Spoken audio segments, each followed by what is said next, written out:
ปางสร้างกรรมอนัตตาวิปัสสนาภาวนาออกกรรมทนเสียดวันทนเจ็ด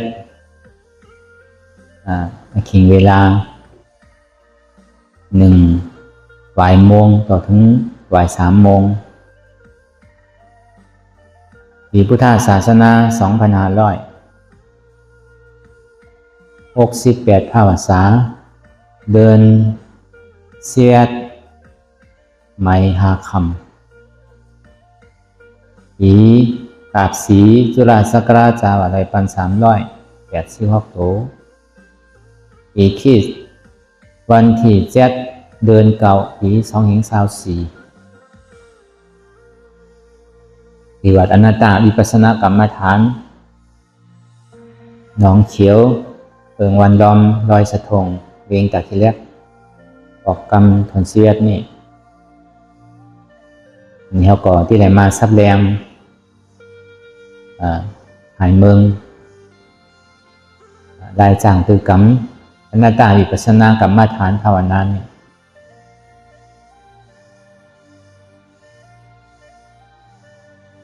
รายการหนังอนัตตาวิปัสสนาภาวนานี่ก็อันตั้งสุดนี่ก็เราหนังขาไก่กุดขาขวาทับต่างขาซ้ายก่อนเลยขาซ้ายทับต่างขาขวาก่อนเลยมือ2 ขอนต่างมือตักพออย่างนี้ก็เราไว้ตัวเราซื่อๆเราอย่าไปเข่งป้อนตีนะแล้วก็อย่าไปหย่อนยานป้อนตีนะเพราะว่าเราเข่งป้อนตีนะนี่ก็มันที่แค่เรากันสันยาวใครห้องใครให้อันนี้พอเขาย้อนยานป้อนตีนะนี่ก็มันสั่งให้เขารับเหงาเขานอนสองมัชฌิมาปฏิปทานวันอย่าวิเข่งป้อนอย่าวิย้อนยานป้อนวะอันนี้กับกายโดยใจปอดใจเขาเข่งก่อตัวเขาก็เข่งปอดใจเขาย้อนยานนี่ก่อตัวเขาก็ย้อนยานสองว่าอย่าวิเข่งป้อนอย่าวิยานป้อนอันเข่งป้อนนั่นเป็นสตินำหน้าอันยานป้อนนั่นเป็นสมาธินำหน้าอันเข่งยานนั่นเป็นปัญญานำหน้าแต่จังหวะในอริยสัจธรรมทั้ง4นั้นทุกขสัจจะสมุทัยสัจจะนิโรธสัจจะมรรคสัจจะนั้นมันอธิบายเลยทุกขสัจจะนั้นการเปลี่ยนเท่าไรมากเกิดเท่าเปลี่ยนตายนั้นเป็นทุกขสัจจะเหตุเงาของทุกขาดังว่าตั้งสิ่งนั้นของตัวสมุทัยสัจจะเป็นอัตตาทิฏฐิมานะโลภะในกิเลส10 ตัวนั่นอันนี้เป็นเหตุของทุกขาทั้งสิ้นนิโรธาสัจจะเนี่ยนิโรธาสัจจะนั่นเป็นนิพพานนิพพานนั่นเป็นหือเบาเกิดเบาเท่าเบาเปลี่ยนแล้วก็มันตายอันนี้ห้องเป็นพระนิพพานเป็นนิสสะสันติสุขะอมตะธาตุอันนี้ห้องเป็นพระนิพพานแล้วไข่ไรห้าเนี่ยเพราะว่าไข่ไรโยสัมติแฮถือเนี่ยที่ไรอย่างซ้อมมรรคสัจจะมรรคสัจจะนี่อริยมรรคมีองค์8สัมมาทิฏฐิสัมมาสังกัปปะสัมมาวาจาสัมมากัมมันตะสัมมาอาชีวะสัมมาวายามะสัมมาสติสัมมาสมาธิในสัมมา8 ตัวพอมาหยอกแก็บแต่มีอยู่3ปัญญาศีลสมาธิเอาสัมมาทิฏฐิสัมมาสังกัปปะนั่นเป็นปัญญาสัมมาวาจาสัมมากัมมันตะสัมมาอาชีวะนั่นเป็นศีลก็คือมันกว้างมีอยู่3 จุ่มห้องว่ามโนสุจริต3วจีสุจริต4กายสุจริต3มโนสุจริตคือพิจารณาเจนจาหันเปิ่นมีนี่ก็โหมโจมจอมเปิ่นมันขวายเปิ่นมันไขไหลของเปิ่นหันเปิ่นดูเปิ่นซุ่มนี่ก็หมออีนูเปิ่นมันใจว่าไปซ้ำเปิ่นแทงเปิ่นดูเปิ่นซุ่มเปิ่นตายมันใจการนี่3มาเนี่ยยุ่มย้ำว่าแฮดดีกว่าที่ไรดีแฮดหายกว่าที่ไรหายให้หวานเจอพันนั้นไหนไว้นี่ก็หัวมันที่ออกอันนั้นเฮาแฮด ตั้งดีไว้นี่ก็ผู้ว่ามันตึงที่ได้หับคือน้ำวันหนึ่งกว่าวันหนึ่งอันนี้เขามีหลองตั้งยืมว่าพอเฮ็ดดีก็ไรดีเฮ็ดให้ก็ไรให้เฮ็ดเมียวคือก็ที่ไรเมียวนั่นอันนี้ห้องว่า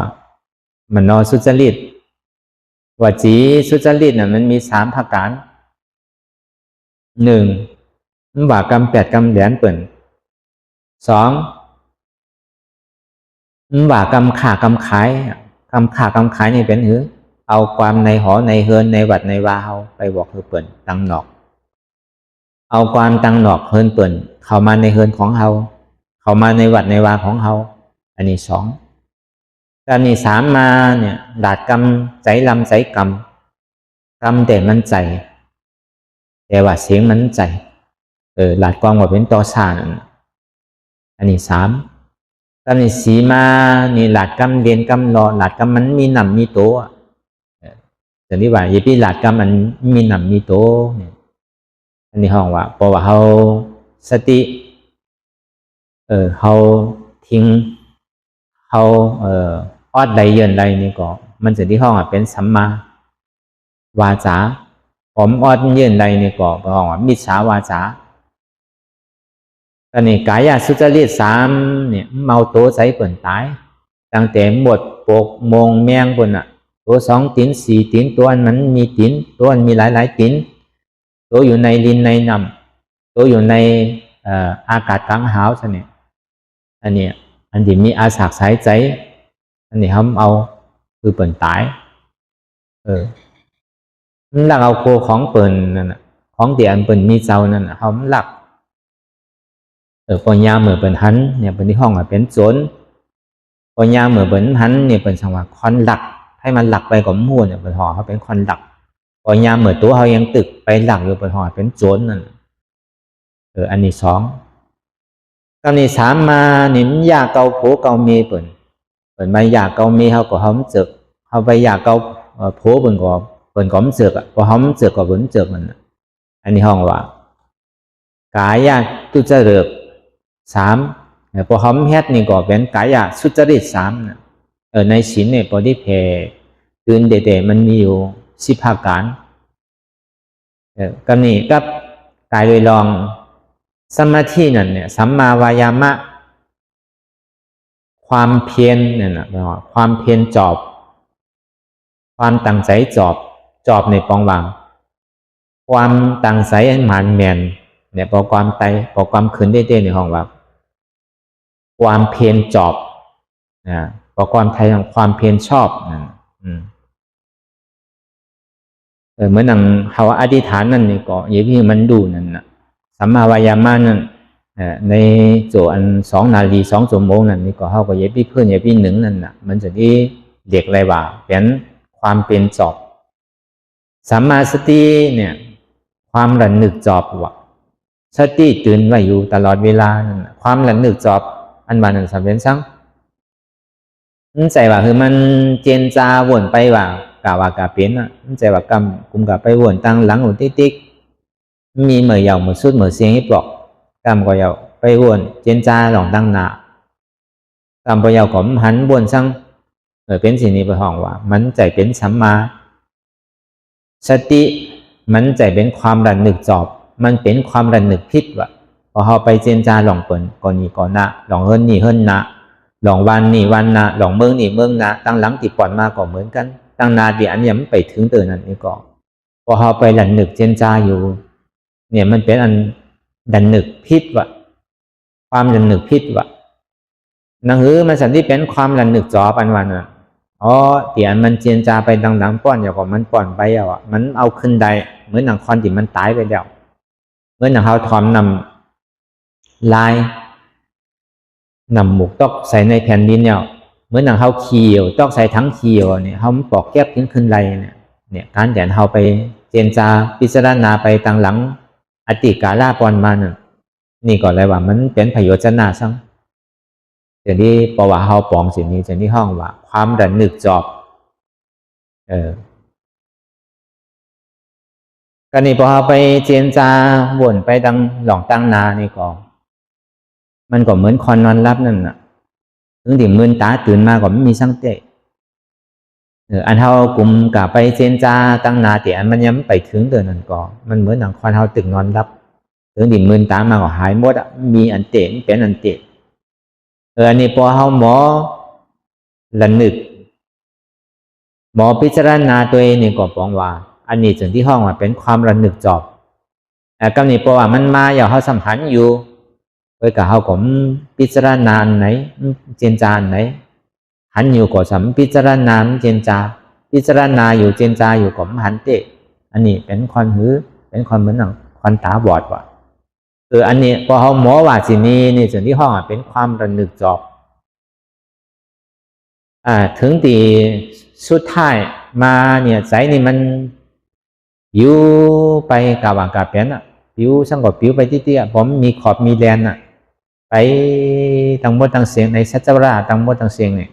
ไปผมหูติกึตีสุดตีเสียงมันได้พอใจหวานผมเหมือนผุนแค่สร้างเนี่ยผมทิ้งไรแค่สร้างเนี่ยมันผมบังคับไรเนี่ยพอสร้างเนี่ยพอชั้นไหนแต่มันบังคับได้พอเหตุไหนแต่มันบังคับได้ก็พอว่าใจเตียนมันเป็นอยู่นี่มันก็ไม่ใช่ว่าเป็นใจเฮาเตะถึงที่พอเฮาปอปองมามันเป็นอนัตตาพอเฮาหมอเทียบตัดสินนี่ปองว่าความระนึกจอบนี่ส่วนที่ห้องเป็นสัมมาสติแต่นี่สัมมาสมาธิสัมมาสมาธินั่นปองว่าอันเฮาหนังขาไก่กุดขาขวาวางเหนือขาซ้ายก่อได้ขาซ้ายวางเหนือขาก่อได้มือสองขอนต่างตักพออย่างนี้ก็ไว้ตัวเฮาสื่ออย่าพี่เข่งก่อนอย่าพี่ย้อนยานก่อนอย่าพี่มืนตาลืมตาสนะเราตั้ง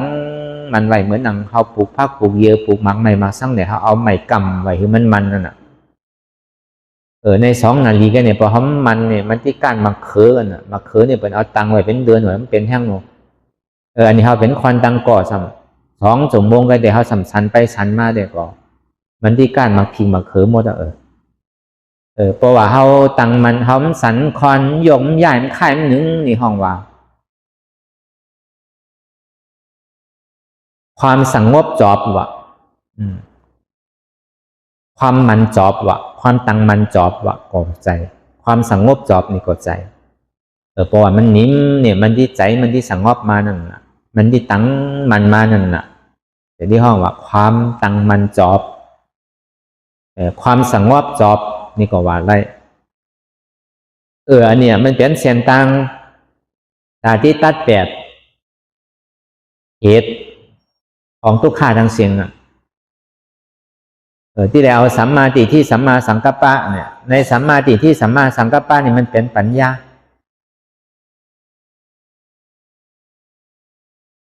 ความหันจอบวะสัมมาทิฏฐินั่นหันอันเตนั่นน่ะความหันจอบอันนั้นสัมมาสังกัปปะนั่นในความพิจารณาจอบวะ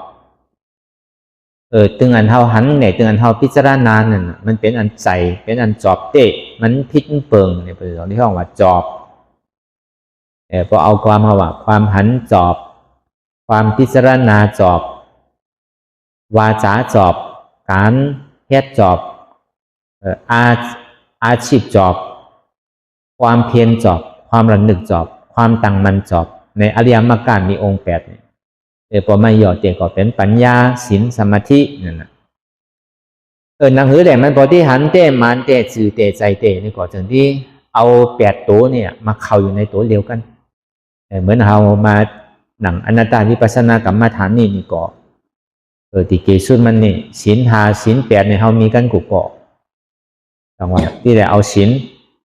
เป็นใครเลี้ยงซื้อเป็นใครเลี้ยงซื้อก็ปล่อยเปิ้นเอาอย่าไปสั่งเปิ้นนั่นน่ะมื้อนี้ใครกินนั่นเนี่ยใครกินนั่นนานี่เฮารีไปสั่งเปิ้นนั่นน่ะอันนี้2ที่ห้องว่าเมื่อเฮามานั่งอทุกภาวนานี่ก็เหมือนกันเฮามาเฮ็ดการตลาดนี่เฮาสั่งไปอูหลองค่อนก่อนนี่ก่อนนะไปอูหลองกาหลองขายไปอูหลองโผหลองเมไปอูหลองก่อนนี่ก่อนนะค้าขายก่อนนี่ก่อนนะอยู่นี่ห้องเป็นสัมมาวาจามันเป็นมิจฉาวาจาแบบนั้นสัมมากัมมันตาเนี่ยการเดียนเขาเฮ็ดอยู่เหมือนเดียวนี่เหลือเสียว่าเฮ็ดการตลาดเนี่ยมันมีสังตาที่เฮ็ดเอามันจะว่าเขาโดดไปเฮ็ดการกล้าการขายมันจะว่าโดดไปเฮ็ดการให้การสน มันใจว่าเราไปเฮ็ดการเจ้าการขุนใจการนั้นเฮาเฮ็ดอยู่เหมือนเดียวเนี่ยวันไหน3 ปอก 4 ปอกเนี่ยอันเนี้ยมันเป็นการเฮาพวกอูก็อูลองทำกันอูลองซื้อแหล่เฮาปกติออดใดเปิ่นเฮ็ดซื้อเปิ่นสำออดใดมันเจ็บไปหัวมันเจ็บเหมือนกันสำที่เฮ็ดซื้อแหล่มันที่ออดใดเหมือนเปิ่นอันนี้เฮาที่ได้ต้องถามกันใจว่าเฮาสำเฮ็ดตลาอยู่เฮาสำไปอูหลองที่มันเป็นตลานี่ก็มันผิดเปิ่งไปหมดอ่ะสัมมาอาชีวะเนี่ยการเลี้ยงอาสาสายใจเฮานี่ก็เอามันมีวางเปิ่นเลี้ยงอันไหนก็เอาเปิ่นเลี้ยงว่าเพราะว่ามันแจ่มป่นเขาก็ใส่เกลือพอมันจางป่นอันนี้ก็ใช้พอมันแจ่มป่นก็เอาเกลือเอาน้ำใส่เพราะว่ามันจางป่นนี่ก็เอาเกลือใส่อีกหนึ่งพอมันไหม้ป่นนี่ก็เป่าคือมันเย็นนิดหนึ่งมันก็เฮ็ดได้อยู่ถึงดีสุดท้ายมามันเฮ็ดใดนี่ก็เข้าโหลเตียนจ้าว่ากินเปิดโหลอยู่ใจว่าอยู่เปิดโหลกินใจกินเปิดโหลคือขันของเฮาเนี่ยอยู่ไปก็เปิดเป็นคอนว่าโหลกินข้าวกินโหลเปิดอยู่โหลคืออาสาสายใจเฮานี่สืบต่อไปกินก็เป็นยาไงมันใจว่ากินเปิดความขยักอะไรใครเป็นใจพอที่เอาชอบเอาตาเฮาว่าเนี่ยอันนี้ก็มันเพียงพออะไรพอที่คือเหมือนใจเฮาน่ะเฮามักเปิ่นมักก็มีเฮาเจออันเปิ่นเจอก็มีอันเปิ่นเจอคำเจอนี่ก็มีเอามันว่านั่นล่ะจังว่าการเลี้ยงอาสาสายใจเฮานี่ก็หอมใจโดไล่ไปกาไปขายไปหาซื้อจอมเสียงจอมโคมาใจเหมือนเปิ่นมาเฮ็ดปอกโคแม่โคเฮ็ดวิยาวิจ้านี่ก็เอาเปิ่นเฮ็ดว่า3 เมล 4 เมลเนี่ยมันเหมียนเฮาถึง4 เมลก็มันเป็นได้เหมียนเมลนึงก็มันที่เหมียนเมลนึงอัน3 เมลเนี่ยมันเหมียนนี่ก็เฮาก็กินเมลนึงก็ไล่อยู่ถึงที่สุดท้ายมาในกินสั่งก่อมใดนี่ก็เอาข้าวใส่เกลือยังกินได้อยู่อันนี้เป็นห้องว่าโดหมอเป็นคอนเด้งง่ายวะอย่าพี่เป็นคอนเด้งยับวะมันจะที่ห้องว่าเป็นสัมมาอาชีวะอันนี้ก็เขาก็เฮ็ดกันมาโลในอริยมรรคองค์8เนี่ยมันถึงมีถึง8 ข้อนะอันเนี้ยมันเป็นเสียนต่างเอกเป็นเหตุของสุขาห้องเป็นมรรคสัจจานั่นมันเป็นเหตุตาที่ไรนิพพานตาที่ไรอันเกิดเท่าเป็นตาย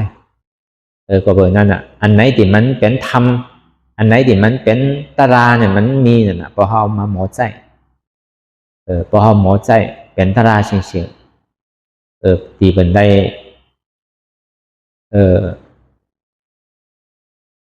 หยอกยอซักซอกเสริญหยอกยอเฮานี่ก็อย่าพี่เหนียดโจมอย่าพี่เหนียดดีใจเตือนพอเปิ่นอามเฮาเนี่ยพอเฮาโจมพอเฮาดีใจเนี่ยเป็นรอผ่า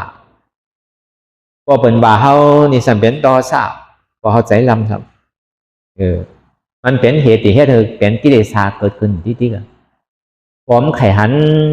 ตาเตียนเฮาตัวไปนั่นพอหอมไขหันนี่ก็ทำเป็นต่อสาวพอไขหันนี่ก็สัมเป็นรอผ่าไข่หันก็รู้ไข่หันก็รู้อันนั้นสัมเป็นมาหน้านังเก่าอันหุ่นลังเขานั่นพอมันหอมสัมเป็นรอผ่าไข่ไรเพราะว่ามันเหม็นนี่สัมเป็นตอสะใจลำเหม็นก็ว่าสัมเป็นโมหะมาหน้านังเก่าอันดีกินนั่นนี่ก็เป็นรอผ่าอันดีกินนั่นนี่ก็เป็นตอสะดีกินก็รู้ดีกินรู้นี่ก็เป็นโมหะมาหน้านังเก่าอันดีหนุ่มนั่นนี่ก็เป็นรอผ่าอันดีหนุ่มนั่นนี่ก็เป็นตอสะอันดีหนุ่มก็รู้ดีหนุ่มก็รู้นั่นสัมเป็นโมหะมานานังเก่าอันเจิกใจนั่นสัมเป็นรอภาพอันเจิกใจนั่นนี่สัมเป็นตอสะเจิกใจก็รู้เจิกใจก็รู้อันนี้สัมเป็นโมหะมานานังเก่าเสียงเปลี่ยนเฮาเลยยีนู่นนั่นนี่ก็มันเป็นเสียงไงมันมีเสียงเปิดมีเสียงเฮามีเสียงเข้ามีเสียงเก้าเสียงนั่นก็เป็นเสียงลายๆกันมันบ่าไงเป็นอนัตตาพอเอาไปเจนจาพิจารณาตัวหลงเสียงนี่ก็เอาเป็นตารางเลยอันมักตาดีตัวไปนั่นเนี่ยมีห่างเปินมีห่างเข้าก็มีห่างเก้าก็มีมันก็เป็นห่างลายๆนังเก่ามันใจว่ามีการมีขันซังมันเปลี่ยนในหลงตั้งว่าอันนี้มันเป็นห่างเมียวหนีเมียวหนามันมีห่างเปินห่างเข้าห่างเก้าห่างมันก็เป็นห่างลายๆไงบ่าไรอนัตตาหูลังเตียนเฮาเลยนัวมือนั่นนี่ก็มันมีเสียวเปิ่นมันมีเสียวเฮามันมีเสียวเข้ามันมีเสียวเก้า มันเป็นถาดลมมันหนึ่งพอมันพัดมาอย่างมันก็ไปเหมือนลมปัดเหมือนเลี้ยวนี่นะพอพัดลมมาซ้ำนี่ก็เย็นไปอีกหนึ่งนะพอผ่านไปนี่ก็ซ้ำใหม่ขึ้นนะเหมือนหนังตอนใหม่ลมเดี๋ยวมันพัดมาหนึ่งนะพอมันพัดมานี่ก็เย็นไปพอเลียดออกมานี่ก็ซ้ำใหม่ทั้งนี้มันก็เว้นสินั้นเย็นมันก็เหมือนถาดลมมันหนึ่งมันเกิดคืนตังอยู่แล้วก็ลับไปกันมันมีหล่อนมีแกนสร้างเตะมันจังปึงอิงสร้างไรเตะกันนี่มันใจว่าเมียวมีเมียวอันเปิ่นกินมันใจว่าเมียวมีเมียวอันเข้ากินใจว่ามีเมียวอันเข้ากินใจว่ามีเมียวอันเข้ากินใส่กินก็เปิดหือเลยอยู่เอาที่ได้กินอยู่ที่ก็มันใส่กินเปิดหือเขาอยู่ไปแกผมกินเขาที่ก็โดนตายกันน่ะผมจังกินเขามากกว่าใช้เปียบใช้ยางมากกว่าโดนไปวันตายกันน่ะก็เปิดกินก็เปิดโดนอยู่ใจว่าอยู่ที่ไรกินอันนี้ก็เขาก็เฮ็ดไปไรก็นี่เสื้อผ้าโคหนุ่มโคไว้นั่นก็เหมือนกันโคเปิ่นผมมีโคเฮาก็มีโคเข้านั่นก็มีโคเก้านั่นก็มีเสื้อผ้าโคหนุ่มโคไว้นั่นนี่หนุ่มอุนตาที่เฮ่หับตับอันจานบวยของเขานั่นก็เป็นตัวผ้าก็ที่ได้หนุ่มผ้าพอเป็นแม่ขาวที่ได้หนุ่งสือพอเป็นปอชิ้นแม่ชิ้นโนสันที่ได้หนุ่งสือพอเป็นคอนแฮดการโนสันที่ได้หนุ่งสือพอเป็นบ่าวเป็นสาวในโนสันที่ได้หนุ่งสือเนี่ยตีเตะก็มันเปลี่ยนนี้ลองตั้งว่าอันนี้เป็นตัวผ้าอันนี้เป็นปอชิ้นแม่ชิ้นอันนี้เป็นแม่ขาวอันนี้เป็นคอนแฮดการอันนี้เป็นบ่าวเป็นสาวอันนี้เป็นปอเฮินแม่เฮินอันนี้เป็นลูกอ่อนมันเปลี่ยนนี้ลองตั้งว่าอันนี้เป็นลูกอ่อนเป็นคอนเทาเป็นหนุ่มเป็นสาวเป็นผู้หญิงผู้ชายเป็นแม่ขาวเป็นตุผ่าไงหนุ่มตาที่ให้หับตับอันจานบวยมันจะว่าหนุ่มที่ไรเคียงกันใจอันนี้ก็เป็นตลาดเหมือนกันเนี่ยนะพอเขามาใจอันเจิกนั่นก็เหมือนกันมีเจิกเปิลมีเจิกเข้ามีเจิกเข้ามีเจิกเข้าอันเจิกใช้นั่นก็หนีเจิกใจว่ะเขาเจิกใจก็เหนียวเขาเจิกใจเข้าเขาเจิกใจเข้าคือมันเหมือนใจเข้าอันเนี้ยมันเป็นเก้าเชียงนั่นก็มันมีเข้านั่นก็มันมีเข้านี่ก็มันมีเก้านี่ก็มันมีใจเตี่ยมันหูอยู่เหมือนเลี้ยวนี่ก็มันมีมันเป็นอนัตตาอันนี้ก็เขาเอาเป็นหูขอตลาก่อนได้อันนี้จังหวะอันไหนก็ยาวพอเขาเอามาโยกก็มันเป็นขอตราขอการเหตุการณ์วิปัสสนาเสียงเขาที่เอาใจใจขนาดแกก็เพราะฉะนั้นก็คือเอาพิจารณาเจนจาตัวเองตั้งแต่สิโหต่อไปทีนเท่านี้อันที่มันพูดพอเกิดขึ้นเป็นมาในสัจธรรมตั้งสี่นั่นนี่พระพุทธเจ้าเขาได้เทศนาธรรมะจากเมื่อเดินเก่าคืน15 คำในอริยสัจธรรมตั้งสี่นั้นก็เปิดอันเท่าไหร่มาเกิดเท่าเป็นตายนี่เป็นทุกขาสัจจะเหตุหักเหตุตัวเงาของทุกขานั้นไม่เป็นสร้างก็เปิดรอผ่าต่อสามโมหะมานาที่ในกิเลสาเหียงหาปักเนี่ยพอหยอกแกบมิวชีพโตพอหยอกคือมันแกบแล้วนี่ทางมีอัตตาที่เลยวิจิกิสา2 ตัวเนี่ยมันที่เลยเอาอัตตาที่ก้อยแบบเอาเก้านั่นออก8 จังหวะอันทำมันหนังตารางนั่นหนังหื้อแหลมมันพอที่หันแจ๊บไว้หนังหื้อแหลมมันที่หันตุกข้าไว้นั่นอย่างที่ว่าหนังหื้อแหลมมันที่หันเก้านั่นที่หันกูนั่นพอหันเก้าเย้านี่ก็อันเขาหักหนาเลือเปิดเนี่ยเป็นตัวเขาจะที่เอาออกอันนี้พุทธเจ้าเขาในเทศนาธรรมปัญจวัคคีย์เจ้าเมื่อเดินเก่ามนขวานอันนี้ถึงเมื่อเลื่อนเก่าหลองหนึ่งคำมานี่สิ่งที่มาเทศนาธรรมในอนัตตลักษณะสุขนั่นอนัตตลักษณะสุขอันที่เขาเลยมาจ้างดื้อกำกันเหมือนเลี้ยวเนี่ยก็บอกว่าในหัวใจคออันแก็บๆนั่นในอนัตตลักษณะสุขนั่นมันว่าไว้ซื้อก็เปิดข้อน้องนั่นน่ะสัตวาตั้งเมื่อตั้งเสียงเนี่ยก็เปิดหุ่มหันว่าในขันท่าตั้งหานนั่นทางว่ามันกึมทางว่ามันเป็นสุขะทางว่ามันเป็นอัตตา ถ้าว่ามันกึมนี่เฮี้ยงมันสำเทาเฮี้ยงมันสำเปลี่ยนแค่สังมันสำที่ตายแค่สังคอนเอานี่มันสำเพียงกันอันห่างนี้ก็มีอันห่างจางก็มีอันปีก็ปีป้อนอันย้อมก็ย้อมป้อนอันลำก็ลำป้อนอันขาวก็ขาวป้อนอันห่างจากก็ห่างจากป้อนอันห่างลีก็ห่างลีป้อนอันมีก็สัมมีเตอันผานก็สัมผานเตแค่สังเนี่ยมันเปลี่ยนกันเนี่ยถ้าว่ามันเป็นของเฮาเตถ้าว่ามันกึมเตเนี่ยพุทธเจ้าว่าถ้าว่ามันเป็นสุขาเตนี่ให้ยังสัมที่มีหลงตั้งขีใจมองใจมีเสียงนำหูนำตาห้องให้เป็นนำหูนำตาเป็นใจดีเป็นใจเก่าสาวเบามองเป็นนำหูนำตาห้องให้สันก็เปิดช่างแหล่มันสัมเป็นทุกขายังถ้าว่ามันเป็นสุขาเตนี่มันโดมีทุกขาว่านั้นถ้าว่ามันเป็นอัตตาเตนี่เขาโดนสังในกลุ่มเมี้ยวกูเจอกูลองบาคนในหอในเฮือนเขาบาตู้เขาเนี่ยเขาว่าในหอในเฮือนเขาแต่เขาไว้ก่อนตู้เขาเนี่ยอย่าพี่คือมันเท่าลงอย่าพี่คือมันเปลี่ยนลงอย่าพี่คือมันตายอย่าพี่คือมันผานอย่าพี่คือมันห่างจากมันจะที่เป็นไรมันเป็นไรนั่นแหละก็เปิดว่ามันเป็นใดนี่แหละจังที่ว่าในขันธ์ท่าต่างหากนั่นน่ะเพราะว่ามันเบามันกึมเบามันเต่งเพราะว่ามันเบามันเต่งเนี่ยมันเกิดที่เป็นทุกข้าเพราะว่าทุกข้านั้นมันเบาอู้เปิงที่สั่งบังคับมันใดเนี่ยสิ่งที่ห้องมันเป็นอนัตตาในขันธ์ท่าต่างหากเนี่ยมันเป็นอนัตตารูปขันธาอนัตตาวิญญาณขันธาอนัตตาเวทนานาขันธาอนัตตาสัญญานาขันธาอนัตตาสังขารนาขันธาอนัตตาสัพเพสังขาราอนิจจาสัพเพสังขาราทุกขาสัพเพสังขาราอนัตตาพอเป็นสิ่งนั้นนี่ก็พอปองแจงแรงใจสิ่งนั้นเนี่ยนี่ก็นี่พุทธเจ้าได้ฮอธรรมเทศนาในอนัตตลักษณะสูงนั้นตั้งแต่เมื่อเดือนเก่าลอง1 คำต่อถึง5 คำก็บอกว่ามันเป็นธรรมเทศนาที่อันมันเป็นปรมัตถะเป็นที่สำหรับปุณตาที่เป็นพระอรหันต์ใดน่ะเหมือนอย่างปัญจวัคคีย์5 เจ้าน่ะก็ได้ถอนตราธรรมะจักเย้านี่ก็เจ้ากรัญญาน่ะเป็นพระโสดาบัน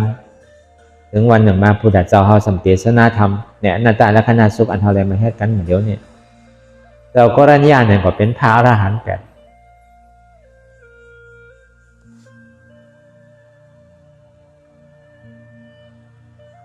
เจ้าว่าป่าเนี่ยจะได้เป็นผาโสราบันมันเป็นไปเป็นวันหาตอนนั้นแล้วก็เบอร์นั่นเขาที่ไรหู้ไว้ว่าอนัตตาเนี่ยมันดุติดไหนมามันดุติพุทธเจ้าเขาไรเทศนา